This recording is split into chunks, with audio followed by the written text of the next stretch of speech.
So let's talk about the game between Serbia versus Team USA. What a game we saw. I thought Serbia came out with an excellent game plan. I want to start there because they deserve a lot of credit for making this game super competitive.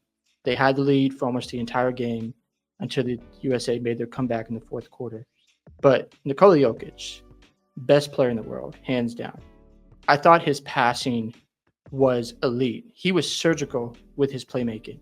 Team USA would throw double teams at him and he found the open man.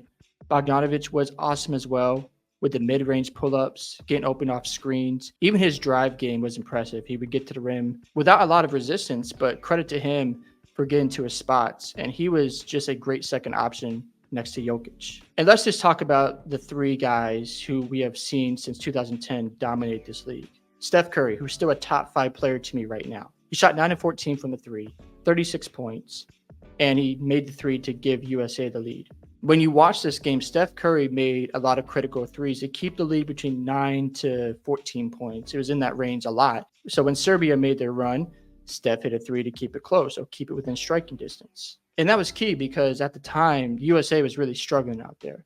Serbia was playing their game. They were involving Jokic in a lot of screen actions and him running the offense. And it just seemed like the USA was out of sync. But Curry's offense, keeping them in that game, was just special stuff because we've seen this time and time again. We saw it in the NBA Finals in 2022. We have seen it during his MVP runs. So to see him at this stage, especially in his first Olympics during the semifinals, is very special because when we look back at the 2024 team, we're going to remember what Steph Curry did in the semifinals. Hit three after three. It was the type of shots that you needed, especially when you're constantly down. Serbia was punching him in the mouth.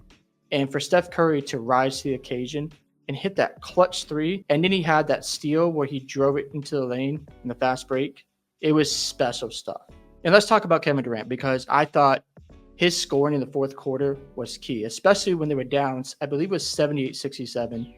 He hit that three-point shot. Jokic fouls. And then Team USA gets the ball back, and Devin Booker makes a three. Now, all of a sudden, they're down 5 points. And that shot really got the momentum going for Team USA. And then what happens? He had another mid-range shot, which I thought was beautiful. He got the ball, drove, got to his spots, and just pulled up. And then what happened? Kevin Durant doing Kevin Durant things when it was 91-89. And keep in mind, if Kevin Durant does not hit this shot, Serbia has a chance to either tie it or take the lead. And what does Team USA do on defense? You either double Jokic and you leave the three-point shooter open, and they've been shooting it well all night, or you let Jokic score and tie the game. So the moment was so critical for Kevin Durant. And so Kevin Durant was phenomenal. He hits this disgusting left-to-right crossover dribble for a 1-foot pull-up. And for him to hit that shot in a pressurized situation like that, it just reminds you of how good Kevin Durant really is. And then let's just talk about LeBron James, who had a triple-double in this game. 16 points. I believe it was 12 rebounds and 10 assists. And I think he only had 2 turnovers in this game. He was huge for Team USA because he took on the assignment of guarding Nikola Jokic. And even though he didn't win every box out, his goal was to make sure Jokic didn't get that rebound. And he did a pretty good job out there. It's not easy to guard Jokic and keep him off the glass, but LeBron did his part.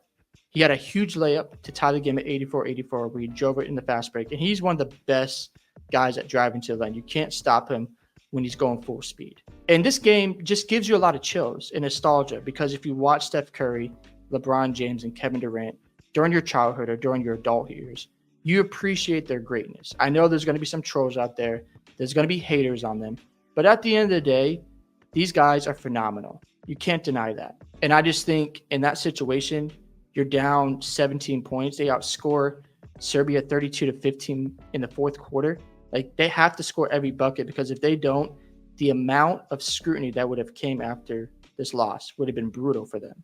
And what you saw from them in that fourth quarter was desperation. They just valued every single possession because if they take their foot off the pedal, if their focus goes somewhere else, Serbia is going to win that game. Now, I want to talk about Joel Embiid because I know during this Olympic run, he has not been that good. But there was a stretch in the fourth quarter. If he doesn't score those 7 points, Team USA is not winning this game. Let's just be honest. They were down 7 points. Embiid would score. Serbia would score. Embiid got another shot. Serbia scored again. And then he got an and one. That was huge because at the end of the day, there's going to be moments in the game where you're coming back and the team is still scoring. And I thought Embiid staying in the moment and being aggressive in the post was huge for Team USA. Now, I didn't like his effort on the defensive rebounding end because Serbia kept getting second chance after second chance. There was a time, I believe it was 87-86, Embiid gave up the rebound. Serbia had an open three. And if they hit that, who knows how the momentum shifts from there. But I just thought Embiid, even though there were moments where like, man, can you get a rebound? He still did his part on the offensive side of the ball.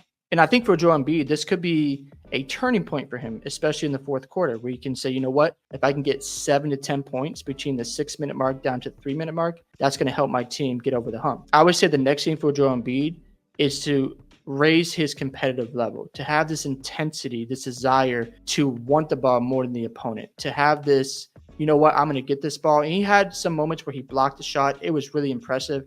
But to hit that next level to win a championship, there has to be another level of competitiveness in Joel Embiid. And I think he can get there because if you look at what happened in this game, you see the potential of Joel Embiid coming out and saying, you know what, give me the ball and get out of the way. And if he can just get better at corralling the rebounds and not letting the opponent get extra possessions, he is going to be hard to stop. And one of the ways he can work on this is just get in better shape, make sure his condition is up to par. That way, in those key stretches when games are tight and close, you're the one getting those possessions. You're the one leading your team. So my final thoughts are this. Just watching Kevin Durant, LeBron James, and Steph Curry, we just got to appreciate this moment because these guys will not be back for the 2020 Olympics. They're probably going to be retired or at the end of their career. So just enjoy it while it lasts because hopefully they can win gold medal against France. I don't think that game's going to be easy for them, but if they can overcome France and get a gold medal to cap off this run, it's just special stuff.